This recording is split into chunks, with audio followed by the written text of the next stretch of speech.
Okay, here we're going to look at finding the vertical, horizontal, and oblique asymptotes, if any, of this given function. So here we've got f of x equals 5 minus x squared over x plus 3.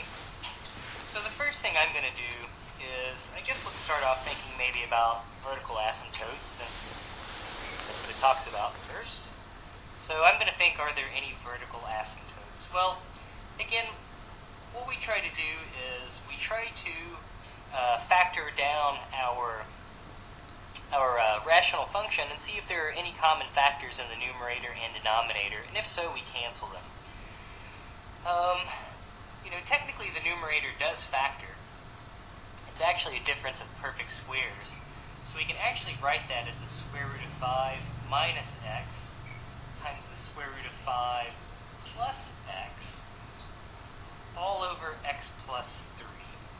Well, okay, even if we do that, we're certainly not going to have any common factors. So since there's no common factors, we simply take the denominator, set that equal to 0, and then solve. Well, all we have to do is subtract 3 from both sides, and that'll tell us that x equals negative 3 is the vertical asymptote.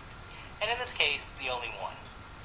Okay, so again, a rational function may have no vertical asymptotes, but it can certainly have more than one as well. So only one vertical asymptote here.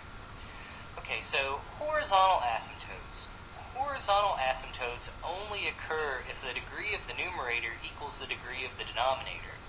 Well, in this case, the degree of the numerator is going to be 2. The degree of the denominator is simply equal to 1. So since the degree of the numerator is not equal to the degree of the denominator, so the degree of the numerator does not equal the degree of the denominator, that tells us that there is no horizontal asymptote in this case.